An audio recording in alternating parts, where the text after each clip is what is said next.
What's up, my dude? Good evening, sir. You're awfully positive about how that draft went. I mean, as a Canucks fan, I'm glad we didn't move down to 16th. Yeah, do you want me to give you the bad news? No? Maybe? Yeah, okay, go ahead. So the max you can jump up is 10 spots, right? So we couldn't So have. the New York Islanders jumped up the maximum spot. The person who actually won the third lottery pick was Utah, and they jumped up from right ahead of us to 4th overall. Had we lost one more game or not come back against Dallas in that one game, we would have jumped up to 4th overall. That's Canucks hockey, baby. But the truth of the Missed matter it is, by that much. but you got to think, even if we were in Utah's spot, the balls would just bounce differently, exactly. right? Yeah, exactly. But the fact that 2 teams jumped up the max 10, is wild. That's pretty crazy.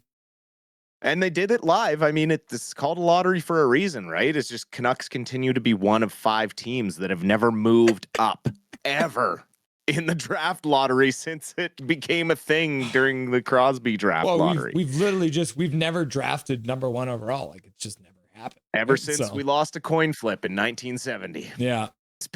It's been like bad luck from there, man. So what you're saying is the draft lottery has not been friendly to the Canucks. No, not at all. Does the way things shook out today, does that change anything going into the offseason regarding the teams that won, or do you think that changes anything league wide, or is it still just too early to say? Might make Noah Dobson more available out of New York, because realistically, the first overall pick is probably going to be Matthew Schaefer, a defenseman. Not a deep draft, really. So I would expect the Canucks to weaponize that 15th overall pick and use it in a trade, because Rutherford was very clear in his press conference end of the year that the free agent market is not a good market.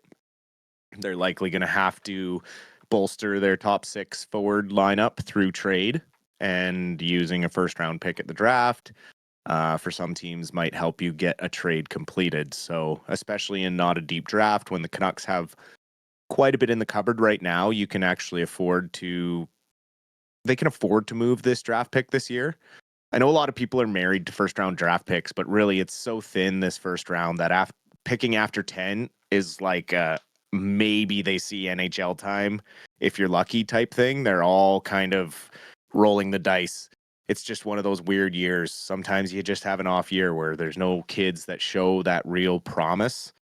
I mean, it goes without saying, when you have a defenseman as your projected first overall, it's not a deep offensive draft. So Canucks need help on the front end, and they need help now. They can't afford to wait for someone to develop in the minors and then come up. They can't afford another project at this point right now, especially with only 2 years to work with Hughes potentially. It's a lot of quick moving stuff. So I do not be surprised at all if you see that first round draft pick getting moved. Prepare yourselves now. I really, really think that is going to happen. Well, it's one of those things too. And from what I've heard a couple people talk about, is if you're to take the number 1 draft pick from this year, Schaefer, like everyone's kind of talking about, and have him draft next year, he'd probably get drafted 6th. Exactly. So don't feel too bad, because the Canucks do have a habit of trading away their first round draft picks. And Dustin, I'm on the same page as you. I will be absolutely shocked if the Canucks pick 15th overall this year in the NHL draft.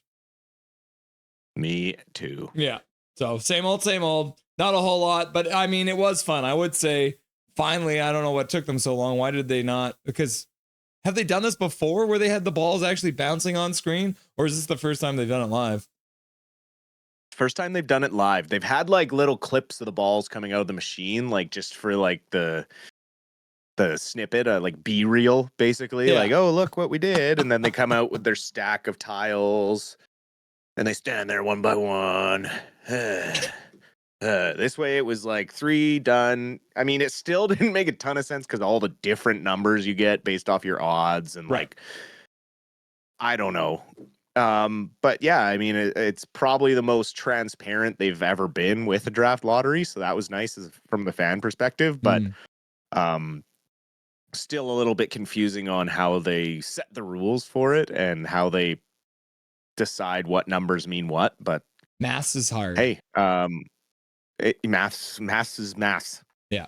See, for me, like I like math better than I like English. So for me to actually hear it and see it and how they actually did it, it makes like complete sense. And if you want to just take my word for it, then this is the first time where I'm like, okay, it's not a conspiracy theory. They have a system, and actually the way they do it is very, very smart. So very cool. Yeah, I mean, you're gonna get people out there that have seen that stupid Nick Cage movie or whatever it is with Lisa Kudrow, where they like weight the balls in the lottery to rig it. But it's like there's no way that is happening. It's just like no conspiracy. It's just the numbers fell in two teams' favors today, and they vaulted up the draft board. So it is what it is. If it was like a team like the Pittsburgh Penguins or I don't know, like the Philadelphia Flyers or the Boston Bruins, if they won it and it was behind closed doors, 100% conspiracy theory. Yeah. But because it was the Islanders, not really. I mean, they had their heyday back in the 80s, but other than that, they're not really a storied franchise. So. Yeah, well, it's like that chunk of years where Edmonton won like every freaking lottery and moved up every single year. Like it was like, what is happening? Like we know you want the like glory days of the Oilers back from the 80s, but like, come on, enough presents are enough. They need that oil money. Yeah, but how many of those guys worked out for them? Taylor Hall, Nail Yakupov. They got two of their first overall picks left. That's because Draisaitl wasn't number one either, was he? No, he was like later in the first round. Yeah. He might even have been a second rounder. McDavid and Nugent Hopkins, I believe, are the two picks that actually worked out for them. Yeah, and then Nurse was like a fifth overall pick or something like that. But and I'm just reading the article about New York, and they're like, it'll just be the fifth time they pick first overall. I'm like, fifth? We've been in the league for 54 years. We haven't done it once.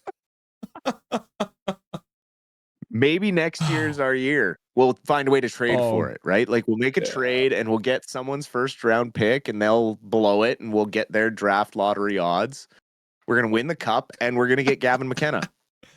Right? I mean, I just dreamed. Do you remember what was it? Was it Colorado and Ottawa made a trade, right? And then was it Ottawa absolutely tanked and they didn't expect to. So then Colorado ended up with like a third pick overall or some nonsense, even though they'd made the playoffs and played really, really well.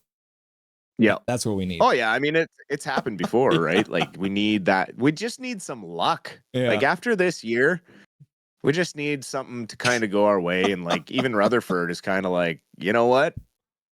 A lot of this is on me. I dropped the ball. Midnight Sellers is like, I'm just glad the Blackhawks didn't win. Oh, no kidding. All right, so draft lottery, fun to see the balls bouncing, good stuff. But let's chat about the Abbey Canucks game 2. We've already talked about game 1. They won game 1, 3-1. But what happened in game 2?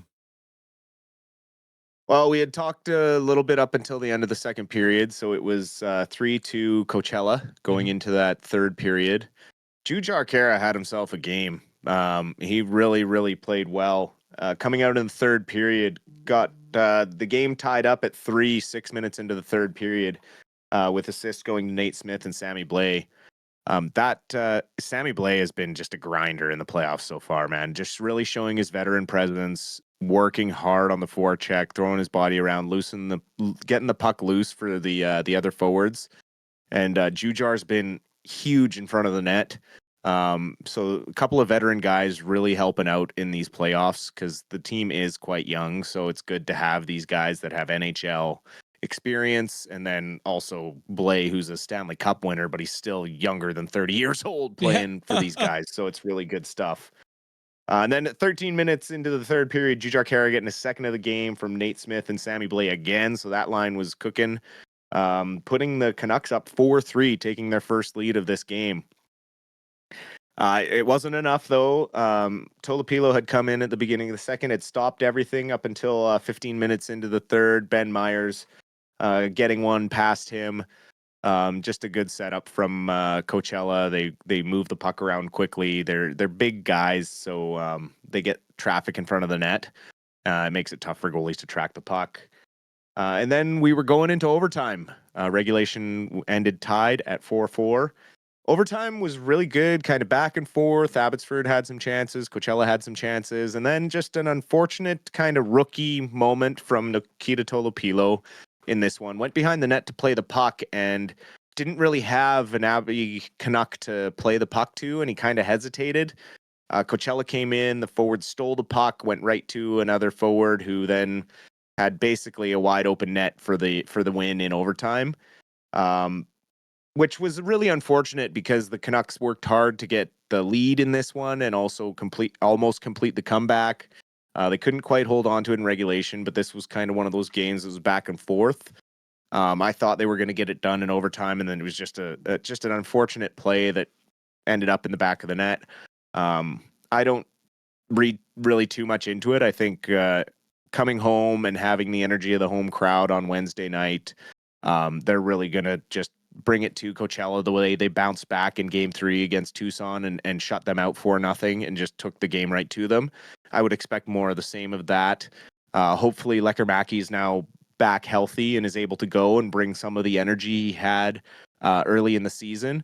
When he came back from the big club, you could tell there was something bothering him injury-wise, and he tried to play one game and he just didn't really have the same drive and energy that he had early towards the end of the regular season with the Abbey Canucks. So hopefully he's back here soon and bringing some of that scoring touch. Klimovich too has got bumped down a bit with all the other guys coming back, and so he's started to find himself again now in more of a checking role, which has got him out of the scoring chances that he was finding when everyone was up with the big club. So we'll see if there's a bit of a line shuffle going into game 3 where Klimovich is back in the top 6, because he was really effective down the stretch for Malhotra and the boys. Really clutch, getting some important goals to close out the season. Well, you mentioned Sammy Blais there too, and obviously I pulled it up here for everyone, but you can see Sammy Blais actually tied for the scoring lead in the playoffs so far with 6 points in 5 games. Played one more game than the guy above him, which is why he's in second place technically. But you can also see Phil DiGiuseppe in 10th place as well. And Linus Karlsson has been playing well as well, 4 points through the first 5 games. But as you mentioned, like Sammy Blais, like this has got to be good for his resume to, like you've said a couple times, PTO for the Canucks maybe in the springtime, see if he can crack this lineup in Vancouver. Yeah, and Jujhar Khaira did complete the Gordie Howe hat trick in this game. So he had a fight in the first 2 minutes of the game, had an assist on Nate Smith's goal in the second period, and then 2 goals in the third. So he was actually third star of this game. And that was granted to him by an away media in Coachella. So he had 2 goals, an assist, and the Tilly there. So good game from Khaira. See that? Oh my goodness, yeah, Jujhar Khaira. I had it covered by the talking points. Got to show that to the people.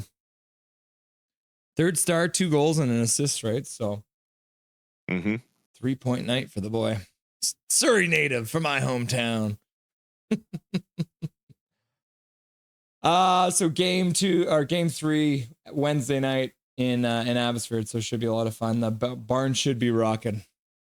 Yep. Get your tickets. Go cheer on the boys. Get that place going. Get it loud. Get it green. And let's get these guys to the next round to take on most likely those Colorado Eagles. But green out in Abbotsford used to mean something different. I mean, I think it still means the same thing. Yeah, it still means it can mean more than one thing. It's multi-talented now. I have no idea what you're talking about. Now, question for you, Dustin. Did you see earlier the Canucks tweeted out and they said that they've actually acquired both Hughes brothers and Wayne Gretzky's coming out of retirement on Canucks Twitter, so it has to be legit. Oh, obviously. It's clearly not someone else like putting clearly not a troll account or anything like that. So people who didn't see, the Canucks Twitter got hacked earlier. The Vancouver Canucks put out a statement through their other social media platforms to let everyone know. All sorts of Canucks involved Twitter accounts getting hacked right now. Eddie Lack recently a victim of being hacked on Twitter as well. So I wonder, like, because I didn't even see, was there anything like, did it say anything weird, or like, was there weird tweets going out or anything like that? I think it was just that one that kind of like caused a bit of a ruckus. What was the tweet? It was just that what you said, like that they'd been traded. Oh yeah. But yeah, obviously, anytime anything happens, it's like. I mean, Remember when Mr. Booth used to change his profile pic and like put something out that matched Friedman, but would just tweak one thing? Yeah. And everyone would panic. And Canucks Twitter's like it's volatile, man. Yeah, it's wild. I mean, that's the thing. When I say, it's funny because a lot of the time when I say make good choices, part of that saying is I want you to think about what you're about to do. Use the noggin. So when you see something on the internet that seems crazy, maybe take a moment and think about it before you make a decision on it. So make good choices. Oh, absolutely. Yeah. I mean, well, try and use some common sense too. I mean, there is no way that with inflation, no man. Way in hell with inflation, nobody's got sense right now right? to trade for those guys. Like, just use your brain. So the Canucks use their brains to hire Adam Foote as their next head coach because there's starting to be a little bit of rumblings that he might be involved in that interview process. I'd love to have him back as an assistant still, helping. Like, obviously, you see the work he does with the defense, right? The other side of it is there's some stuff going on, obviously, in Ontario right now with a young Cal Foote. Mm-hmm. And some involvement in 2018 with those the other World Junior guys. The Canucks have done a good job of ignoring that controversy and not really bringing it up. And the fact that, Adam Foote is Cal Foote's dad. Yeah.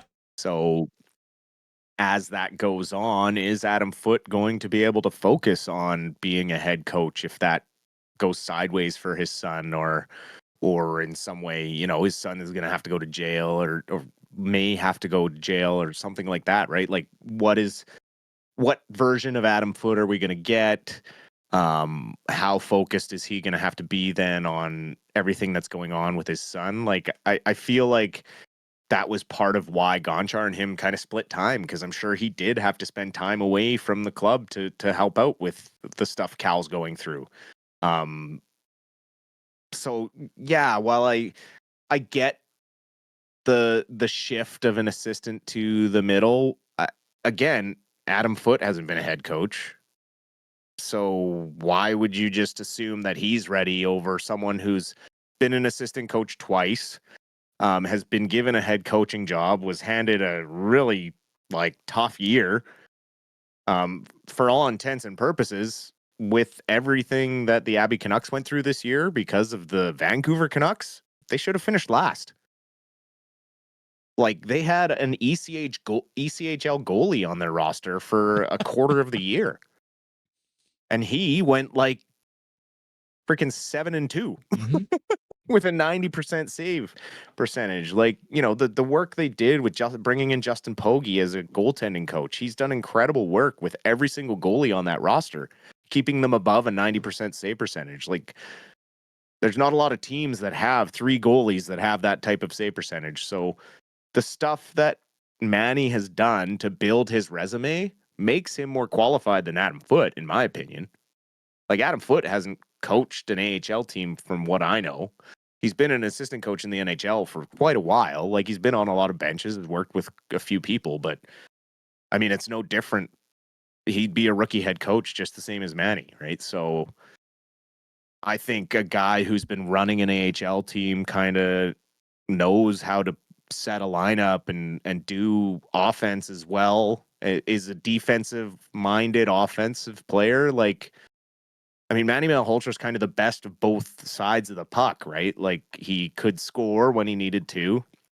When he was younger, he scored much more, obviously. And then as he got older, he became a very defensive-minded grinder, fourth line, third line guy. I don't know.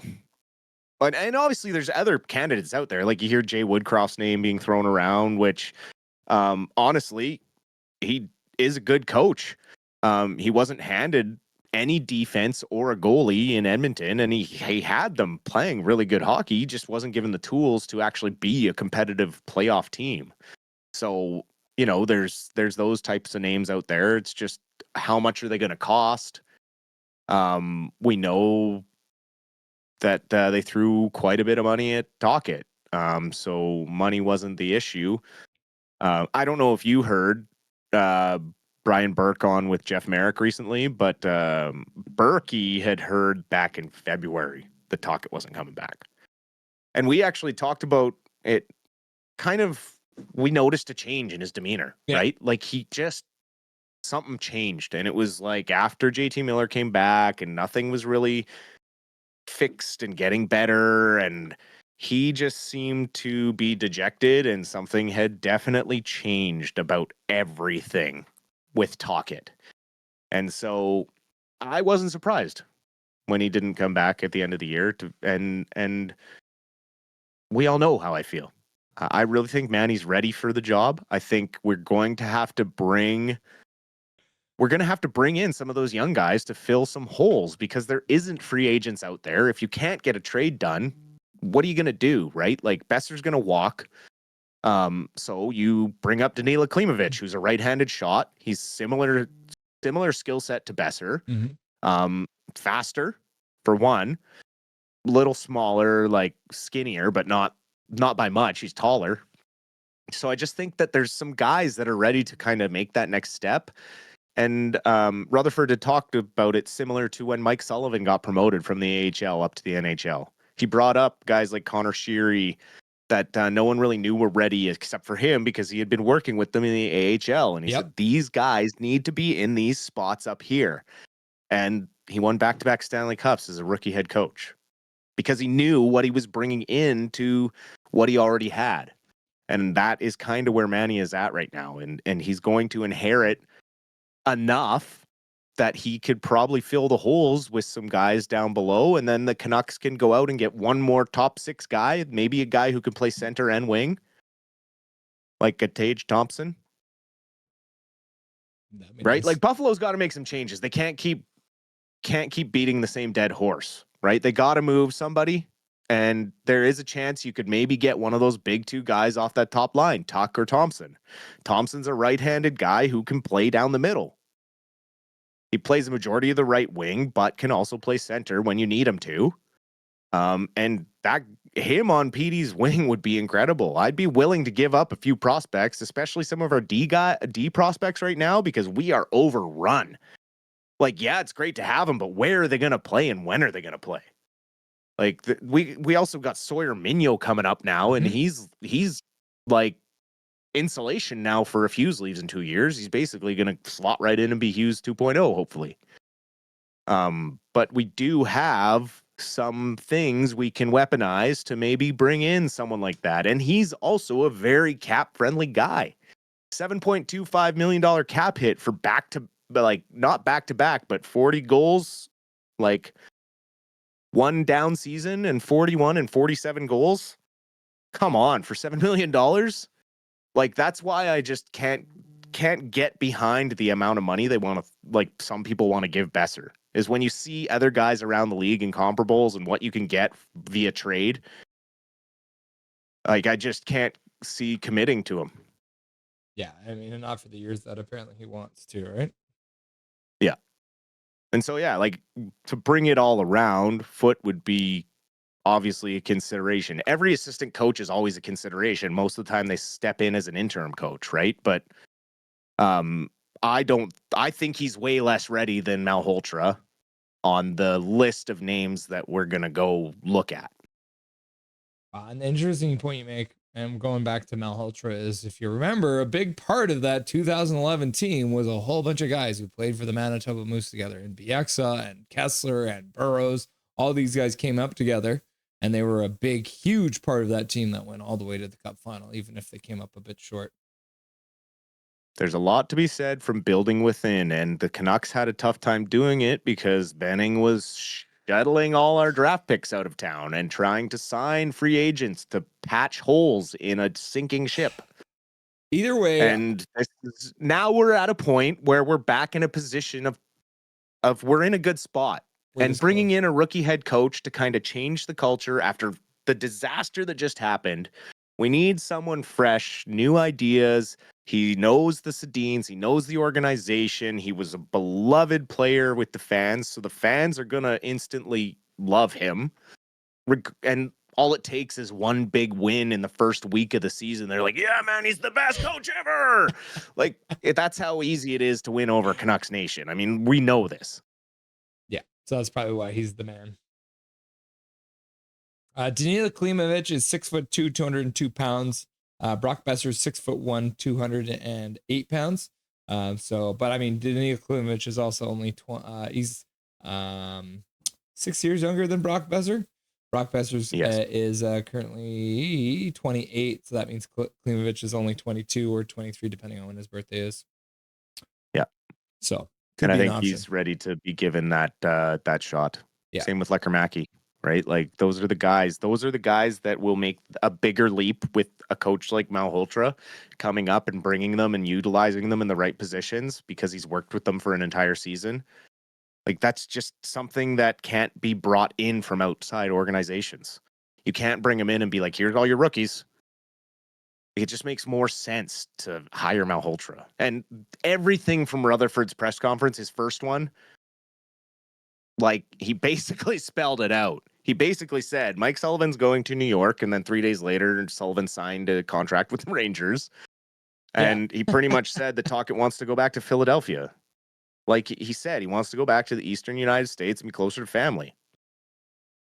Yeah, I was even has nothing to do with money, has nothing to do with him not wanting to come back. It's entirely personal reasons. And that's what Brian Burke heard in February. He said he doesn't want to be up in Canada. I'm sure the election probably had a lot more to do with it as well. Like, honestly, if I was an American citizen right now and had the choice of going back and like not having to live off exchange rates and stuff like that, I probably would. Right? Like, it just is the way the world is right now in the economy. Big Hog Hockey's just asking, what is the NHL comparable for Minio? Offensively, Quinn Hughes, he probably needs to work defensively a little bit. I can't think of a perfect comparison right now. Maybe like a Cam Bouchard. Fowler when he was younger, like a young Cam Fowler. Yeah. What about like a Bouchard? Offensively gifted, but no, really. He's way better puck mover than Bouchard. He's got way better skates. Like he skates way better than Bouchard. So he skates kind of like Quinn Hughes. He can move the puck. Like he's always involved in the offense. He had a point per game in the playoffs, right? So, he's very much like your top line power play quarterback. He's going to move the puck. He's going to think offensively 90% of the time. Like he will likely need to be insulated with a defensive guy. Whereas Hughes has developed his two-way game. Really, the only hole in Hughes' game right now is his 2-on-1s, which he just needs to remember to take the damn pass. But he's got so much going on. I guess it's hard to remember that. All right. So Manny, not Foot. We're sticking with Manny for now. 100%. I am 100% in the Manny Malhotra corner. Yeah, me too. And plus, he doesn't have any hair, right? Everyone's in chat saying he's bald, so that fits right in with the scheme, right? Fits right in. World Hockey Championship getting started pretty quick sunglasses. Here. Yeah, sunglasses for the shining light coming off of all those bald heads. World Hockey Championship getting started here. And they announced a lot of the rosters or part of the rosters.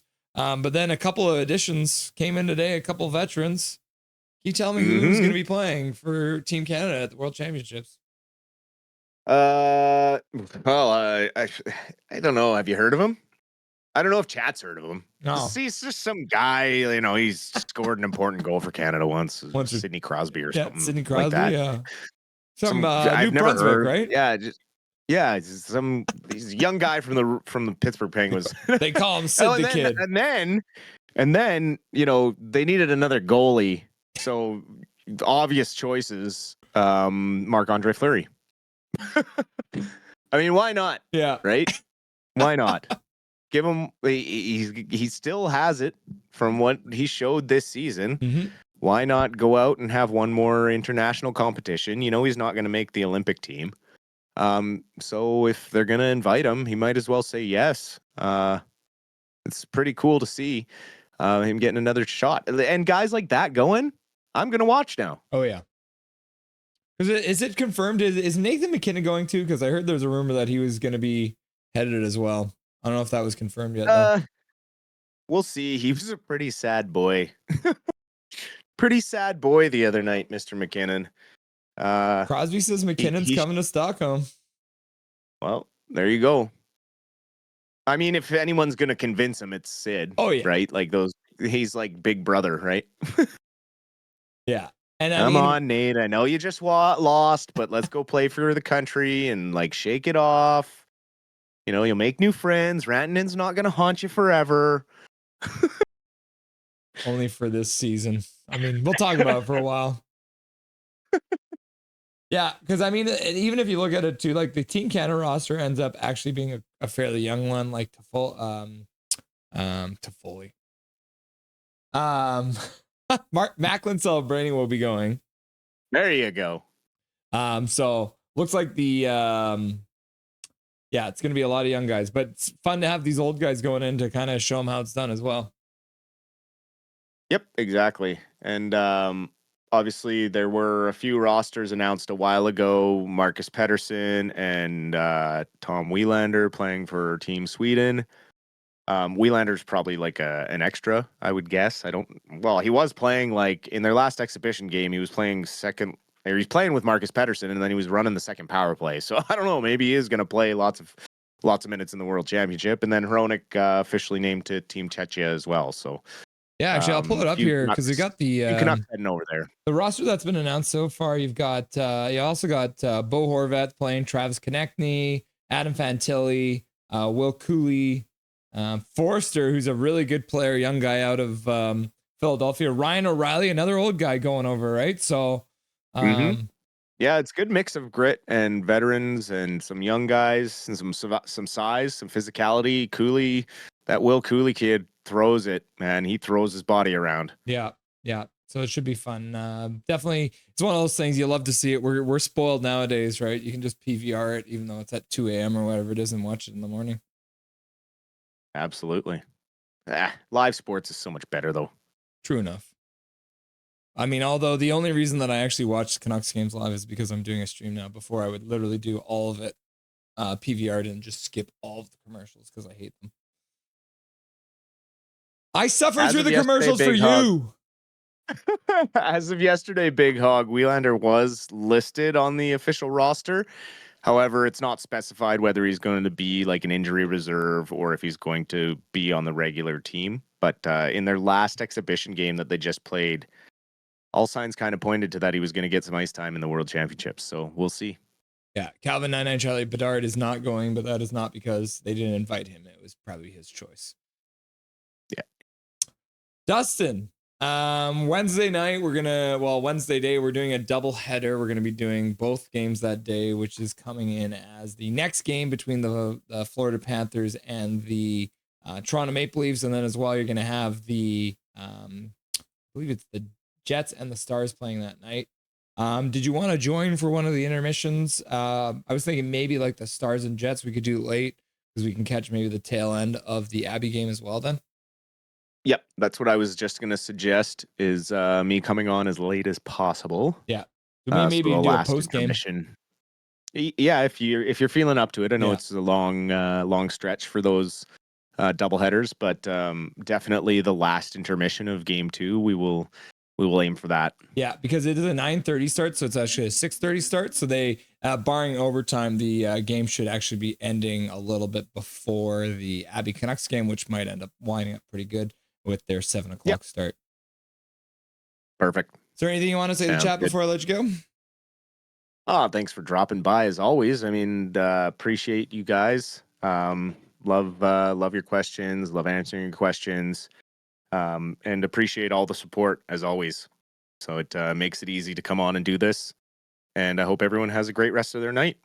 Cool. Awesome, Dustin. Thanks for being here tonight, and we'll chat with you soon. Sounds great. Talk to you soon, Russ. Nothing is perfect.